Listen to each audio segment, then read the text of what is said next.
Hi friends, welcome back to my channel. ఈరోజు topic వచ్చేసి April 5th current affairs video. So ఎవరైనా మన ఛానల్ని ఇప్పుడే చూస్తున్నట్లయితే కొత్తగా ప్లీజ్ సబ్స్క్రైబ్ చేసుకోండి, లైక్ చేయడం మాత్రం అసలు మర్చిపోకండి.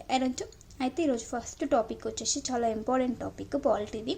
వక్ఫ్ సవరణ బిల్లుకు పార్లమెంట్ ఆమోదించడం జరిగింది. ఈ బిల్లుకు 2025 వక్ఫ్ సవరణ బిల్లు 2025కి ఆమోదించడం జరిగింది. సో వచ్చేసి రీసెంట్గా లోక్సభ అండ్ రాజ్యసభ కూడా ఆమోదించాయి అండ్ రాష్ట్రపతి కూడా ఈ బిల్లుకి ఆమోదం తెలిపి చట్టంగా మార్చడం జరిగిందనమాట.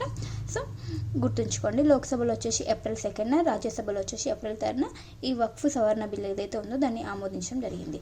అయితే ఇక్కడ ఈ బిల్లు యొక్క పేరు అనేది మార్చడం జరిగిందనమాట. అదేంటంటే యూనిఫైడ్ వక్ఫ్ మేనేజ్మెంట్ ఎంపవర్మెంట్గా ఈ వక్ఫ్ సవరణ బిల్లు నేమ్ అనేది మార్చడం జరిగింది. సో దీని యొక్క ముఖ్య ఉద్దేశం ఏంటంటే వక్ఫ్ ఆస్తుల నిర్వహణను క్రమబద్ధీకరించి పర్యవేక్షించడం ఈ వక్ఫ్ సవరణ బిల్లు యొక్క ముఖ్య ఉద్దేశం అన్నమాట. సో ఇక్కడ మనం బేసిక్స్ చూస్తే కనుక ఈ వక్ఫ్ చట్టం ఇది వచ్చేసి 1954లో ఈ చట్టాన్ని ఏర్పాటు చేయడం జరిగిందనమాట. తర్వాత 1995లో ఫర్ ద ఫస్ట్ టైం ఈ చట్టానికి సవరణలు చేశారు 1995లో. తర్వాత వచ్చేసి 2013లో యూపీఏ గవర్నమెంట్ దీనికి కూడా ఇంకా మరికొన్ని సవరణలు చేసి ఈ వక్ఫ్ బోర్డు ఏదైతే ఉందో వక్ఫ్ బోర్డుకి అత్యధిక అధికారాలు, విశేష అధికారాలను ఇవ్వడం జరిగిందన్నమాట. సో ఫస్ట్ వచ్చేసి 1954లో స్వాతంత్రం వచ్చిన తర్వాత మొట్టమొదటిసారిగా ఈ వక్ఫ్ చట్టాన్ని అయితే ఏర్పాటు చేయడం జరిగిందనమాట. సో నెక్స్ట్ 1995లో సవరించడం జరిగింది. నెక్స్ట్ 2013లో ఒకసారి సవరించడం జరిగిందనమాట. సో ఇక్కడ ఏంటంటే ఈ వక్ఫ్ బోర్డు ఉంటుంది కదా, ఆ బోర్డు ఏదైతే నిర్ణయాలు తీసుకుంటుందో, ఫర్ ద ఎగ్జాంపుల్ ఏంటంటే ఏదైనా స్థలం కానీ ఏదైనా ప్రాపర్టీ కానీ ఇది వక్ఫ్కి చెందింది అని అంటే మనము ఆ సవాలు దాన్ని ఏ న్యాయస్థానంలో కూడా మనం న్యాయం చేయమని కోరలేమన్నమాట. అలాంటి అధికారాలు ఈ వక్ఫ్ బోర్డుకి ఇవ్వడం జరిగిందనమాట. అండ్ ఇంకొకటి ఏంటంటే దేశంలో 30కి పైగా వక్ఫ్ బోర్డులు ఉన్నాయంటే మన భారతదేశంలో. అయితే రీసెంట్గా తమిళనాడులోని ఒక వక్ఫ్ బోర్డు వచ్చేసి రీసెంట్గా ఒక గ్రామం మొత్తం ఈ వక్ఫ్కి చెందినట్టే చెప్పడం జరిగిందంటే తమిళనాడులో ఒక గ్రామం మొత్తం తనదేనంటూ ఈ వక్ఫ్ బోర్డు ఏదైతే ఉందో ఆ రాష్ట్రంలో అలా ప్రకటించడం జరిగిందంట. సో ఇలాంటి వాటిని తగ్గించడానికి, ఈ కబ్జాలు చేయడం ఇలాంటి వాటిని తగ్గించడం కోసమే ఈ నూతన వక్ఫ్ సవరణ బిల్లును ప్రవేశపెట్టడం జరిగిందనమాట. అయితే ఎవరు ప్రవేశపెట్టారు ఈ వక్ఫ్ సవరణ బిల్లును అంటే మైనారిటీ వ్యవహారాల శాఖ మంత్రి అయినటువంటి కిరణ్ రిజిజు గారు ఈ వక్ఫ్ సవరణ బిల్లును పార్లమెంట్లో ప్రవేశపెట్టడం జరిగింది. అండ్ రాష్ట్రపతి ఆమోదం వచ్చేసి ఏప్రిల్ 5న ఈ వక్ఫ్ సవరణ బిల్లుని ఆమోదించడం జరిగింది.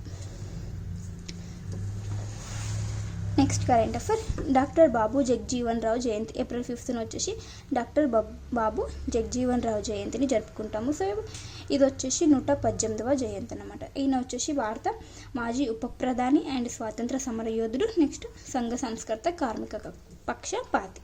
డాక్టర్ బాబు జగ్జీవన్ రావు జయంతి ఏప్రిల్ 5న జరుపుకుంటాము. 1908న జన్మించడం జరిగింది.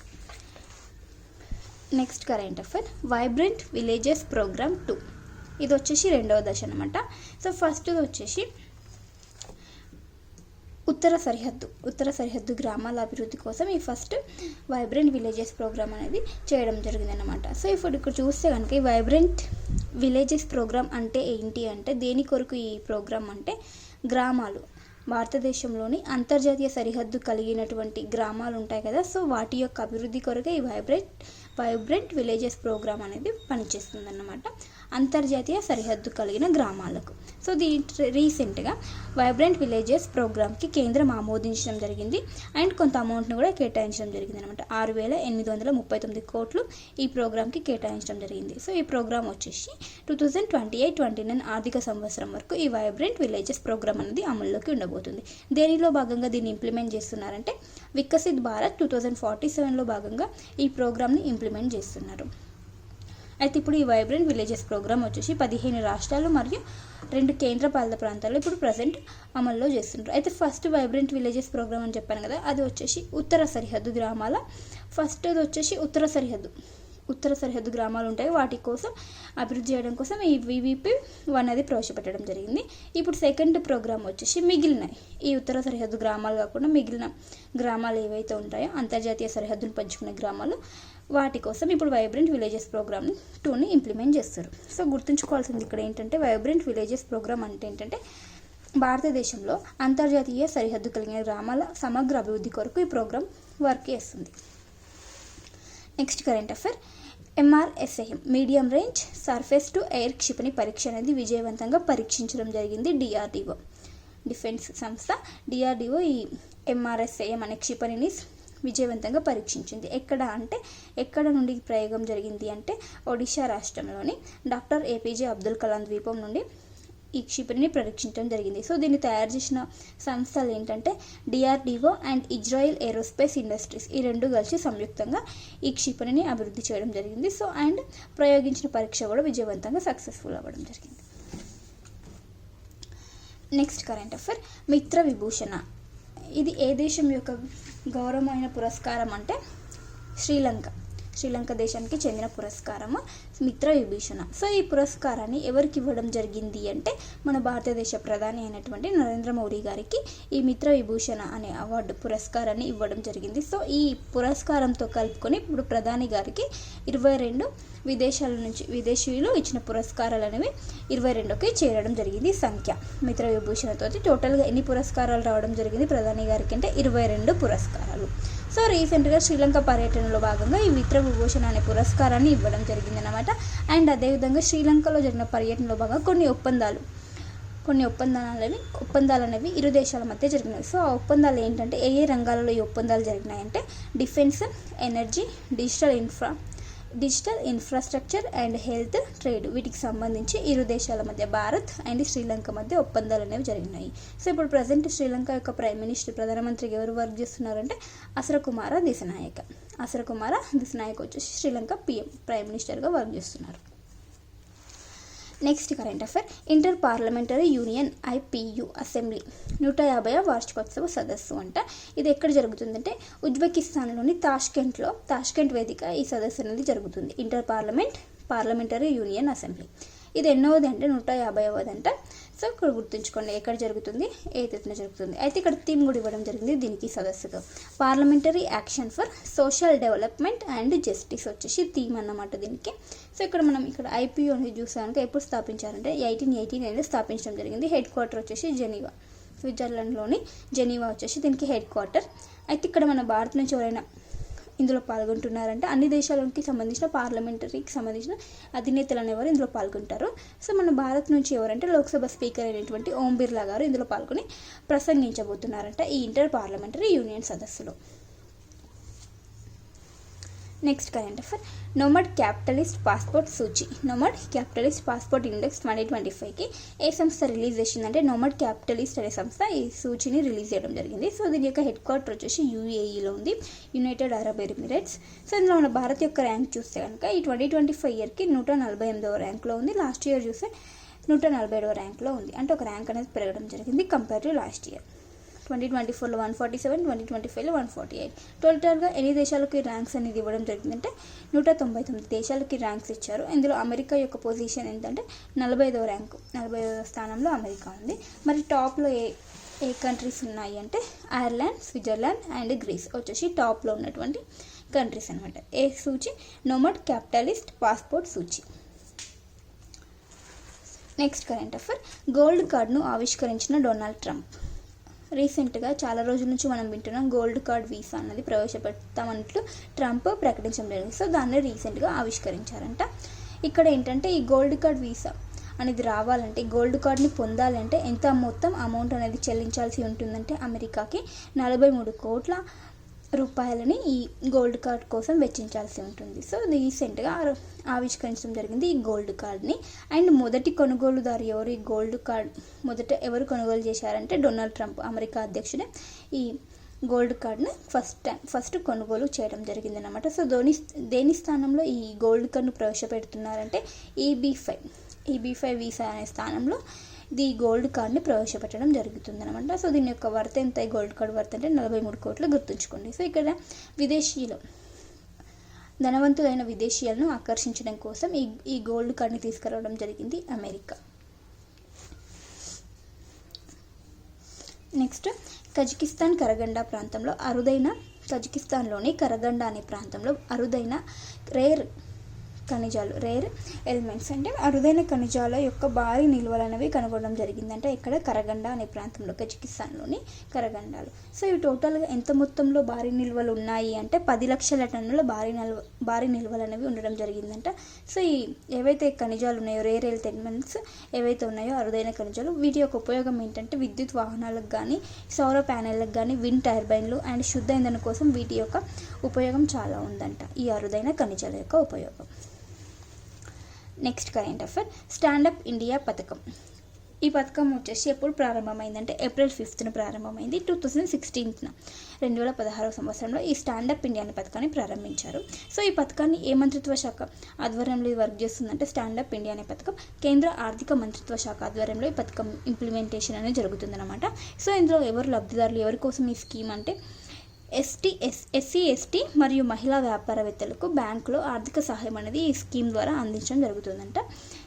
దీని యొక్క ముఖ్య ఉద్దేశం ఎవరికి లబ్ధిదారులు అంటే ఎస్సీ ఎస్టీ మరియు మహిళలకు వ్యాపారం కోసం ఆర్థిక సాయం అనేది అందించడం జరుగుతుంది. సో ఈ 2016 స్టార్ట్ అయింది కాబట్టి ఇక్కడ డేటా పరిశీలిస్తే 2024 నాటికి ఎంతమంది లబ్ధిదారులు ఉన్నారని చూస్తే కనుక ఎస్సీ లబ్ధిదారులు అంటే ఖాతాలు ఎంతమందికి ఉన్నాయంటే 9,399 నుంచి 46,000కు పెరగడం జరిగిందంటే ఎస్సీ లబ్ధిదారులు. ఇందులో వాళ్ళు తీసుకున్న రుణం ఎంత అంటే 1,826 కోట్ల నుంచి 9,747 కోట్ల వరకు వీళ్ళకి రుణం అనేది ఇవ్వడం జరిగింది ఎస్సీ లబ్ధిదారులకు. టైం పీరియడ్ వచ్చేసి 2018 నుంచి 2024 మధ్యలో 2024 మధ్యలో ఎంతమంది లబ్ధిదారులు అండ్ వాళ్ళకి కేటాయించిన రుణం ఎంత. నెక్స్ట్ ఎస్టీ లబ్ధిదారులను చూస్తే కనుక 2018లో 2,841 నుంచి 15,228కి ఖాతాలు అనేది పెరగడం జరిగింది 2018 నుంచి 24. నెక్స్ట్ ఎంత మొత్తంలో అమౌంట్ అంటే 574 కోట్ల నుంచి 3,244 కోట్ల మొత్తంలో వీళ్ళకి ఎస్టీ లబ్ధిదారులకు ఇవ్వడం జరిగింది రుణం రూపంలో. నెక్స్ట్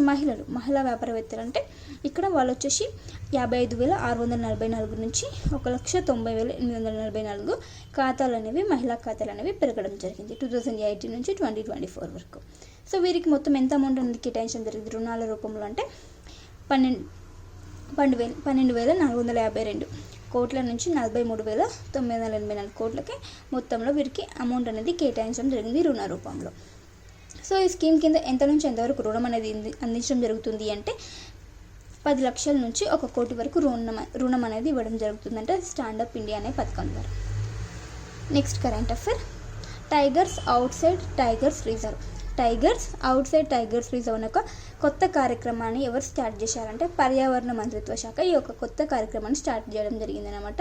సో ఇక్కడ ఏంటంటే దేశంలో, మన భారతదేశంలో మొత్తం 3,682 పులులు ఉంటాయి. అందులో 30% ఈ 3,682 పులులలో 30% వచ్చేసి ఆ టైగర్ రిజర్వ్స్ ఏవైతే ఉంటాయో ఆ ప్రాంతంలో కాకుండా దానికి వెలుపల ఉంటున్నాయంట. సో వాటి కోసమే tigers out side tigers reserve అనే ఒక కొత్త కార్యక్రమాన్ని తీసుకురావడం జరిగింది.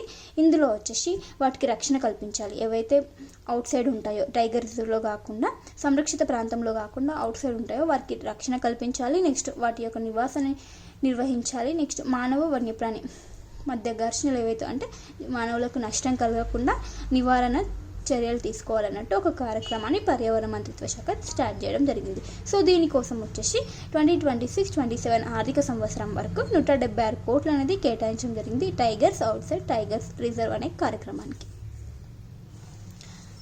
అయితే ఇక్కడ చూస్తే కనుక పులుల దాడిలో మరణించిన వాళ్ళ యొక్క డేటా అనేది ఇవ్వడం జరిగింది మన భారత్లో. సో ఇక్కడ చూస్తే పులుల దాడిలో 2020 నుంచి 24 అంటే 4 సంవత్సరాల కాలంలో మొత్తం పులుల దాడిలో మన భారతదేశంలో ఎంతమంది మరణించారంటే 382 మంది ఈ పులుల కారణంగా మరణించడం జరిగిందంటే పులులు దాడి చేసే కారణంగా. అయితే టాప్లో ఎక్కువ మొత్తంగా 12 రాష్ట్రాల్లో ఎక్కువగా సంభవించడం జరిగిందంటే టోటల్గా 12 రాష్ట్రాలు. సో ఇందులో చూస్తే కనుక 12 రాష్ట్రాలలో ఏ రాష్ట్రంలో ఎక్కువగా మరణాలు సంభవించాయంటే మహారాష్ట్రలో అత్యధికంగా పులుల కారణంగా మరణాలు అనేవి సంభవించడం జరిగింది. 218 మరణాలు అత్యధికంగా మహారాష్ట్రలో సంభవించడం జరిగింది. నెక్స్ట్ వచ్చేసి ఉత్తరప్రదేశ్లో ఈ పులుల కారణంగా మరణాలు అనేవి సంభవించడం జరిగింది. అయితే ఇక్కడ ఈ పులి యొక్క దాడి కారణంగా ఎవరైతే మరణిస్తారో వారికి కేంద్ర ప్రభుత్వం వచ్చేసి ఎక్స్ గ్రేషియా అనేది ప్రకటించడం జరిగింది. ఎంత అంటే 2023లో 5 లక్షల నుండి 10 లక్షలకి పెంచడం జరిగింది అనమాట. 5 లక్షల నుండి 10 లక్షలకి ఎక్స్ గ్రేషియా అనేది ఇవ్వడం జరుగుతుంది ఈ పులుల దాడిలో మరణించిన వారికి. నెక్స్ట్ కరెంట్ అఫైర్, ప్రపంచ స్థాయి పశువుల యాంటీబయోటిక్ వినియోగంపై ఫుడ్ అండ్ అగ్రికల్చర్ ఆర్గనైజేషన్ ఒక అధ్యయనం చేయడం జరిగిందన్నమాట. FAO ప్రపంచ స్థాయి పశువుల యాంటీబయోటిక్స్ వినియోగం ఎక్కువ అవుతుందని దాని కారణంగా వాటిపై ఒక అధ్యయనాన్ని నిర్వహించడం జరిగింది FAO. సో ఇక్కడ దాని యొక్క డేటా చూస్తే కనుక 2019లో 1,10,770 టన్నుల యాంటీబయోటిక్స్ అనేవి యూజ్ చేయడం జరిగిందంట ప్రపంచవ్యాప్తంగా. 2040కి వచ్చేసరికి వీటి యొక్క యూసేజ్ ఈ యాంటీబయాటిక్స్ యూసేజ్ ఎంత పెరుగుతుంది అంటే 1,43,481 టన్నులకి పెరగబోయే ఛాన్స్ ఉందంటే 2040 నాటికి. అంటే 30% పెరుగుతుందంటే 2040 నాటికి. ఇప్పుడున్న దానికి 30% అనేది పెరుగుతుందంట. సో ఎవరు చెప్పడం జరిగిందంటే FAO వెల్లడించడం జరిగిందన్నమాట. సో గుర్తుంచుకోండి. దీని యొక్క హెడ్ క్వార్టర్ వచ్చేసి రోమ్లో ఉంది. FAO యొక్క హెడ్ క్వార్టర్ ఇటలీలోనే రోమ్లో ఉంది. ఇది ఎప్పుడు స్థాపించడం జరిగిందంటే 1945 స్థాపించడం జరిగింది. Next current affair. చంద్రుడిపై ఉష్ణోగ్రతను కొలిచిన మొదటి పరికరం. దాని పేరు ఏంటంటే CHAST అనే పరికరం చంద్రుడిపై ఉష్ణోగ్రతను కొలవడం జరిగిందంట. సో దీన్ని వచ్చేసి ఏ ప్రయోగంలో భాగంగా ఈ పరికరాన్ని పంపించడం జరిగిందంటే చంద్రయాన్ 3 భారత్ చేపట్టినటువంటి చంద్రయాన్ 3 ప్రయోగంలో భాగంగా ఈ పరికరం చంద్రుడిపై మొట్టమొదటిసారిగా ఉష్ణోగ్రతని కొలవడం జరిగిందన్నమాట. సో ఇక్కడ CHAST అంటే దీని యొక్క ఫుల్ నేమ్ చూస్తే కనుక Chandra's surface thermo physical experiment, టెంపరేచర్కి సంబంధించిన ఒక ఎక్స్పెరిమెంట్ అనమాట. సో ఈ CHAST అనే పరికరాన్ని ఏ సంస్థలు అభివృద్ధి చేశాయంటే అహ్మదాబాద్కి చెందినటువంటి ఫిజికల్ రీసెర్చ్ ల్యాబొరేటరీ అండ్ తిరువనంతపురంకి చెందినటువంటి space physics laboratory and Vikram Sarabhai space centre, ఈ మూడు కలిసి ఈ CHAST అనే పరికరాన్ని అభివృద్ధి చేయడం జరిగింది సంయుక్తంగా. సో గుర్తుంచుకోండి, CHAST అనే పరికరం అంటే చంద్రుడిపై ఉష్ణోగ్రతను కొలిచిన మొదటి పరికరం. Next current affair. Sickle cell anaemia యొక్క జన్య సంబంధమైనటువంటి వ్యాధి అన్నమాట. సో ఈ వ్యాధికి మాలిక్యులర్ పరీక్షను అభివృద్ధి చేసిన సంస్థలు ఏవంటే CCMB, హైదరాబాద్ కేంద్రంగా పనిచేస్తున్నటువంటి CCMB ఈ వ్యాధికి ఒక పరీక్షను అభివృద్ధి చేయడం జరిగిందనమాట. అంటే అతి తక్కువ ఖర్చులో కేవలం 100 రూపాయల్లోనే ఈ టెస్ట్ చేసుకోవచ్చంట. సో అలాంటి పరీక్షను ఎవరు అభివృద్ధి చేశారు అంటే CCMB, centre for cellular molecular biology, CCMB అభివృద్ధి చేయడం జరిగిందనమాట. సో ఇక్కడ చౌక మరియు ఖచ్చితమైన మాలిక్యులర్ పరీక్ష అంటే అత్యంత ఖచ్చితత్వంతో పాటు తక్కువ ధరలో ఈ టెస్ట్ అనేది చేసుకోవచ్చు అంట ఈ వ్యాధి నిర్ధారణకు సంబంధించి. ఏ వ్యాధి? సికిల్ సెల్ అనీమియా అనే వ్యాధి నిర్ధారణ కొరకు. సో ఇందులో వచ్చేసి ఒక చుక్క రక్తంతోనే ఈ పరీక్షను నిర్వహిస్తారంట. కేవలం 100 రూపాయల్లోనే పరీక్ష అనేది కంప్లీట్ అవుతుందంట. CCMB, centre for cellular and molecular biology. So ఇది వచ్చేసి సికిల్ సెల్ అనీమియా వచ్చేసి ఒక జన్యులోపం వలన కలిగే వ్యాధి, రక్త సంబంధిత వ్యాధి జన్యులోపం వలన కలుగుతుంది. సో మన భారతదేశంలో వచ్చేసి ఈ వ్యాధిని నిర్మూలించాలని 2047 నాటికి దీన్ని నిర్మూలించాలని లక్ష్యంగా పెట్టుకోవడం జరిగింది, sickle cell anaemia. Next current affair. గోర్ఖాల గుర్తింపు మరియు పౌరసత్వ సమస్యలపై, వారికి చెందినటువంటి పౌరసత్వ సమస్యలపై ఒక త్రైపాక్షిక సమావేశాన్ని ఏర్పాటు చేయడం జరిగింది. ఏ మంత్రిత్వ శాఖ అంటే కేంద్ర హోంశాఖ ఆధ్వర్యంలో ఈ త్రైపాక్షిక సమావేశాన్ని ఏర్పాటు చేశారు. ఈ గోర్ఖాల గుర్తింపుకు సంబంధించి, వాళ్ళకి కూడా పౌరసత్వానికి సంబంధించి ఒక సమావేశం అన్నమాట. సో ఇందులో వచ్చేసి గోర్ఖా ప్రతినిధులు, పశ్చిమ బెంగాల్ రాష్ట్రం అండ్ కేంద్ర ప్రభుత్వం ఈ ముగ్గురు కలిసి ఈ త్రైపాక్షిక సమావేశాన్ని ఏర్పాటు చేసుకోవడం జరిగింది. ఈ గోర్ఖాలు వచ్చేసి పశ్చిమ బెంగాల్లో ఎక్కువగా ఉంటారు. వీళ్ళు వచ్చేసి ఒక రాష్ట్రం కోసం ఉద్యమం అనేది చేయడం జరుగుతుంది. గోర్ఖాల్యాండ్ అంటే వారికి సపరేట్గా ఒక రాష్ట్రం కావాలన్నట్టు, గోర్ఖాల్యాండ్ రాష్ట్రం కావాలన్నట్టు వీళ్ళు నిరసన చేస్తున్నారు అనమాట. వెస్ట్ బెంగాల్కి చెందిన వాళ్ళు. అయితే ఇక్కడ గోర్ఖాలు ఎవరు అంటే నేపాలీ భాష మాట్లాడే భారతీయులు అంట గోర్ఖాలు. నెక్స్ట్, దక్షిణ కొరియా అధ్యక్షుడు తొలగింపు. ఆ దేశ రాజ్యాంగ కోర్టు అనేది తీర్పు ఇవ్వడం జరిగింది ఈ అధ్యక్షుడిని తొలగించాలని. సో అతని పేరు వచ్చేసి యూన్ సుక్ యెల్. అతను విధించిన మార్షల్ లా అనే ఒక కారణంగా ఇతన్ని దక్షిణ కొరియా అధ్యక్ష పదవి నుంచి తొలగించడం జరిగింది అనమాట. సో రీసెంట్గా అక్కడ ఆ దేశ రాజ్యాంగ కోర్టు కూడా తీర్పునివ్వడం జరిగింది ఇతన్ని అధ్యక్ష పదవి నుంచి తొలగించాలంటూ. సో అతని పేరు వచ్చేసి యూన్ సుక్ యెల్, దక్షిణ కొరియా అధ్యక్షుడు. ఇప్పుడు కాదన్నమాట. Next current affair.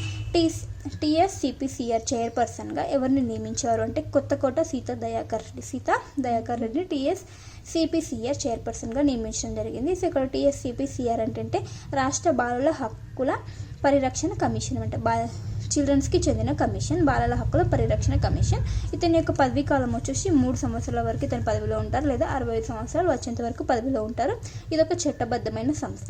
సో ఏ యాక్ట్ ప్రకారం ఏర్పడింది చట్టబద్ధమైన సంస్థ అంటే commission for protection of child rights act. Commission for protection of child rights అనే యాక్ట్ ద్వారా 2005 అనే యాక్ట్ ద్వారా ఈ కమిషన్ అనేది ఏర్పడడం జరిగింది. చట్టబద్ధమైన సంస్థ. చైర్పర్సన్ ఎవరు? Kothakota Sita Dayakar Reddy. Next Khelo India games. ఈ ఖేలో ఇండియా గేమ్స్ వచ్చేసి May 4th నుంచి 15th మధ్యలో బీహార్లో జరగబోతున్నాయి. సో బీహార్ వచ్చేసి ఫస్ట్ టైం ఈ గేమ్స్కి హోస్ట్ చేయబోతుంది. ఎప్పటి నుంచి అంటే May 4th నుంచి 15th వరకు ఈ గేమ్స్ అనేవి కండక్ట్ చేయబోతున్నారు. ఎన్నవ ఎడిషన్ అంటే 7వ ఎడిషన్ ఇప్పుడు వచ్చేసి. సో దీన్ని ఎవరు వెల్లడించారంటే కేంద్ర మంత్రి అయినటువంటి మన్సుఖ్ మండవియా గారు వెల్లడించడం జరిగింది ఖేలో ఇండియా యూత్ గేమ్స్ గురించి. సో మరి ఎప్పటి నుంచి స్టార్ట్ అయినాయంటే ఈ గేమ్స్ వచ్చేసి 2018 నుంచి ప్రారంభం అవడం జరిగింది Khelo India youth games. So అందులో వచ్చి దీని యొక్క లైన్ ఏంటంటే ప్లే ఇండియా గ్రో ఇండియా వచ్చేసి దీని యొక్క లైన్ అన్నమాట, sentence. Play India grow India. Next వచ్చేసి లాస్ట్ టైం ఎక్కడ జరిగిన ఈ గేమ్స్ అంటే ఖేలో ఇండియా యూత్ గేమ్స్ వచ్చేసి 6th ఎడిషన్ వచ్చేసి 2023లో మధ్యప్రదేశ్లో కండక్ట్ చేయడం జరిగింది Khelo India youth games. Next current affair. Asia cricket council ACC అధ్యక్షుడిగా మొహసిన్ నఖ్వీని నియమించడం జరిగింది. ఆసియా క్రికెట్ కౌన్సిల్ అధ్యక్షుడిగా మొహసిన్ నఖ్వీ. నెక్స్ట్ జాతీయ సముద్ర దినోత్సవం 2025 April 5th జాతీయ సముద్ర దినోత్సవాన్ని జరుపుకుంటారు. సో ఎప్పటి నుంచి ప్రారంభించారంటే 1964 నుంచి ఈ జాతీయ సముద్ర దినోత్సవాన్ని జరుపుకోవడం ప్రారంభించారు. Next current affair. నూతన అగ్నిమాపక మరియు రక్షణ సేవల DGPగా సీమా అగ్రవాల్ని నియమించడం జరిగింది. నూతన అగ్నిమాపక మరియు రక్షణ సేవల DGPగా ఎవరు? సీమా అగ్రవాల్, IPS ఆఫీసర్ ఈమె. సో ఇవన్నీ friends important current affairs. Video నచ్చితే ప్లీజ్ లైక్ చేయండి, షేర్ చేయండి, అలాగే సబ్స్క్రైబ్ చేసుకోండి. Thank you for watching. By by.